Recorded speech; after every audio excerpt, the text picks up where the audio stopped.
भारत माता की। इंकलाब। अरविंद केजरीवाल। भ्रष्टाचार का एक ही काल। बहुत बहुत धन्यवाद दोस्तों।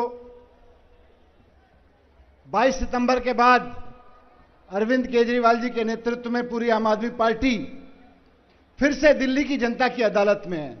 धन्यवाद दिल्ली की जनता कि आपने इतनी बड़ी अदालत में फिर से हमें अपनी बात रखने का मौका दिया है। बहुत बहुत धन्यवाद आप सबका। अरविंद केजरीवाल जी चाहते तो जेल से बाहर आने के बाद 5-6 महीने और मुख्यमंत्री रह सकते थे, लेकिन इस्तीफा दे दिया। वो चाहते तो इस्तीफा देने की जरूरत नहीं थी, लेकिन इस्तीफा दे दिया मुख्यमंत्री की कुर्सी से। मैं भी जब सीबीआई मुझको गिरफ्तार करके ले गई थी, डिप्टी सीएम था, एजुकेशन मिनिस्टर था, शिक्षा पे काम कर रहा था।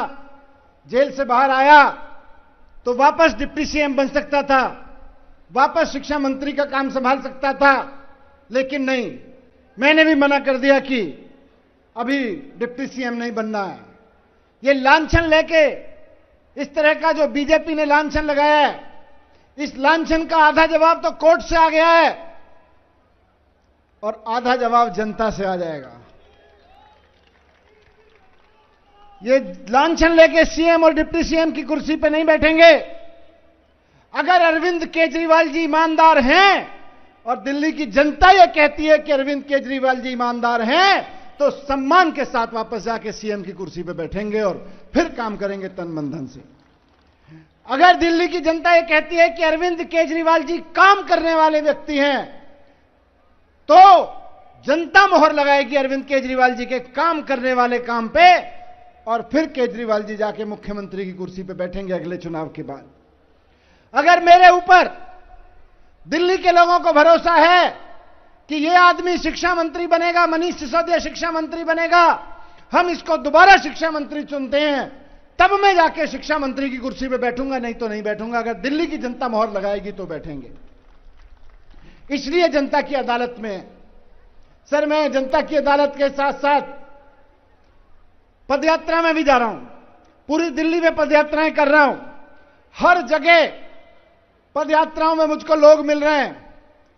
लोग बताते हैं कि जब से केजरीवाल जी मुख्यमंत्री बने, उससे पहले कई लड़के मिलते हैं मुझे, कई लड़कियां मिलती हैं, महिलाएं, कि जी हम तो उत्तर प्रदेश में रहते थे, हम तो राजस्थान में रहते थे, हम तो मध्य प्रदेश में या उत्तराखंड में रहते थे, बिहार में रहते थे, लेकिन जब से केजरीवाल जी मुख्यमंत्री बने, हमें बिहार में, उत्तर प्रदेश में रहते हुए लगा कि हमारे बच्चों का भविष्य वहां नहीं, केजरीवाल जी की सरकार में भविष्य मिलेगा, इसलिए हम दिल्ली आ गए।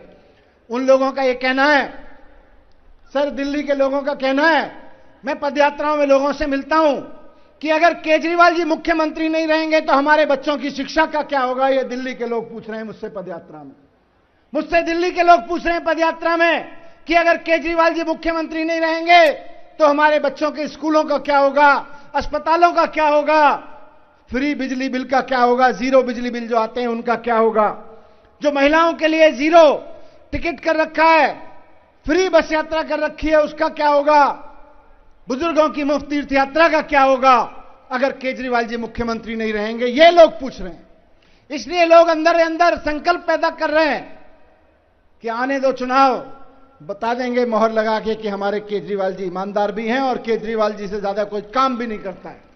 दिल्ली को तो केजरीवाल जी चाहिए, क्योंकि लोग जानते हैं कि अगर अरविंद केजरीवाल जी नहीं रहे तो जिस आदमी का बिजली का बिल अभी जीरो आ रहा है, कई कई हजार रुपए आने लगेगा, जिसके स्कूल बर्बाद हो गए, सरकारी स्कूल बर्बाद हो जाएंगे और प्राइवेट स्कूल 10 गुना फीस कर देंगे। लोग जानते हैं इस बात को।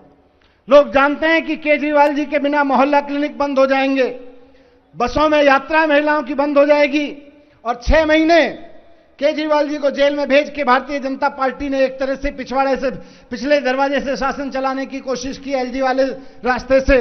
लोगों ने देख लिया कि अरविंद केजरीवाल जी को जेल में डाला 6 महीने के लिए, दिल्ली की सड़कों पर आफत आ गई है। केजरीवाल जी को जेल में डाला 6 महीने के लिए, दिल्ली के सीवर और पानी में दिक्कत होने लगी है। केजरीवाल जी को 6 महीने के लिए जेल में डाल के दिल्ली के लोगों, बीजेपी ने डाला तो दिल्ली के लोगों को लग गया कि बिना केजरीवाल दिल्ली बेहाल।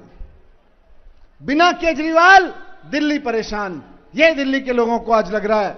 आज फिर अरविंद केजरीवाल जी आ गए हैं, तो मैं पदयात्रा में जाता हूं, लोग कहते हैं भैया मेरी गली खराब थी लेकिन मुझे पता है केजरीवाल जी आ गए अब तो ठीक हो ही जाएगी, केजरीवाल जी आ गए अब तो हो ही जाएगा। लोग मुझे समस्या बताते हैं, मैं पूछता हूं बताओ क्या है, बोले चिंता मत करो हमको पता है केजरीवाल जी आ गए अब तो हो ही जाएगा। तो लोगों को उम्मीद है कि अब केजरीवाल जी आ गए तो हो ही जाएगा, और जब थोड़ी बहुत कसर रह गई है उसको हम मुख्यमंत्री बना के वापस पूरी कर लेंगे। थोड़ी सी बात मैं इस मंच से आज देश के प्रधानमंत्री नरेंद्र मोदी जी को भी कहना चाहता हूं। मोदी जी, आपने आम आदमी पार्टी के कई नेताओं को एक एक करके जेल भेज दिया, झूठे आरोप लगा लगा के जेल भेज दिया। आपने मुझको जेल भेजा, संजय सिंह जी को जेल भेजा, अरविंद केजरीवाल जी को जेल भेजा, सत्येंद्र जैन जी को जेल भेजा, सब पे झूठे आरोप लगा लगा के जेल भेजा। और सिर्फ दिल्ली पुलिस नहीं, आपने सिर्फ ईडी सीबीआई नहीं, income tax, Delhi police, ED CBI, जो भी आपके पास एजेंसी है मोदी जी, आपने सारी एजेंसियों को बस एक काम पे लगा रखा है, आम आदमी पार्टी को तोड़ दो, केजरीवाल जी को खत्म कर दो। केजरीवाल जी को कैसे खत्म किया जाए, सारी एजेंसियों को इन्होंने इस काम पे लगा रखा है। मैं आज इस मंच के माध्यम से नरेंद्र मोदी जी से पूछना चाहता हूं कि आपने हमको सबको जेल में डाला, केजरीवाल जी को 6 महीने जेल में रखा, क्या मिला नरेंद्र मोदी जी आपको? क्या मिला आपको अरविंद केजरीवाल जी को 6 महीने जेल में रख के? क्या हासिल किया आपने? एक ही चीज की आपने कि आपने 6 महीने केजरीवाल जी को जेल में रख के दिल्ली के काम रुकवा दिए, आपने सड़कें खराब करवा दी, आपने पानी सीवर की प्रॉब्लम क्रिएट करा दी, पावर कट बढ़ने लगे जब केजरीवाल जी आपने दिल्ली में जेल में डाले, लोगों को परेशानी हुई। आज तक मोदी जी से कह रहा हूं कि आज तक देश के इतिहास में एक भी नेता ऐसा नहीं हुआ जिसने विपक्ष को खत्म करने के लिए दिल्ली के, अपने राज्य के, देश के लोगों के काम रुकवाए हों। मैं कहूंगा कि मोदी जी आज आपको दिल्ली से माफी मांगनी चाहिए कि उनके चुने हुए नेताओं को आपने जेल भिजवाया। दिल्ली के काम रुकवाने के लिए मोदी जी आपको दिल्ली वालों से माफी मांगनी चाहिए। आपने दिल्ली के बच्चों का भविष्य खराब करने की साजिश करी है, आपको दिल्ली के बच्चों से माफी मांगनी चाहिए। और मोदी जी, अगर आपको माफी मांगने में शर्म आ रही है, अगर मोदी जी आपको माफी मांगने में शर्म आ रही है, तो कम से कम पूरे देश के लोगों से आज वादा करिए कि अब आगे से आप ऐसा नहीं करेंगे। आपको देश के लोगों से वादा करना चाहिए कि आप आगे से ऐसा नहीं करेंगे। क्यों? क्योंकि आपको तो रिटायर होने में 1 साल रह गया। आप 75 साल के हो गए, रिटायर हो जाओगे। कम से कम रिटायर होने से पहले कुछ तो अच्छा करके जाओ, एक काम तो ढंग कर करके जाओ, ताकि जब आप रिटायर होकर घर बैठो तो लोग कहें यार नरेंद्र मोदी जी ने भी रिटायर होने से पहले अच्छा काम कर दिया था, देश से माफी मांग ली थी, दिल्ली के लोगों से माफी मांग ली थी। तो मैं कहना चाहता हूं, क्योंकि मोदी जी, कोर्ट ने कह दिया है कि कोई केस नहीं था। आज कोर्ट कह रहे हैं कि सारे आरोप झूठे हैं। सुप्रीम कोर्ट ने, देश के सबसे बड़े कोर्ट ने इन एजेंसियों को ऐसे लताड़ा है, मोदी जी की एजेंसियों को, कि ये जिंदगी भर याद रखेंगे ईडी और सीबीआई वाले कि किसी ने किसी मामले में झूठा आरोप लगा के इन्होंने उनको लताड़ा था।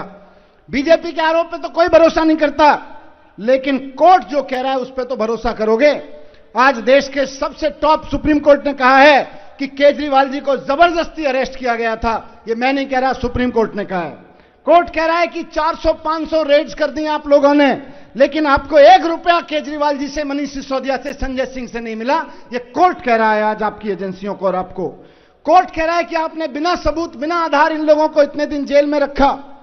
कोर्ट कह रहा है, सुप्रीम कोर्ट कह रहा है कि आज सीबीआई और ईडी मोदी जी के तोता मैना बन के रह गए, पैरेट पिंजरे में बंद तोता बन के रह गए।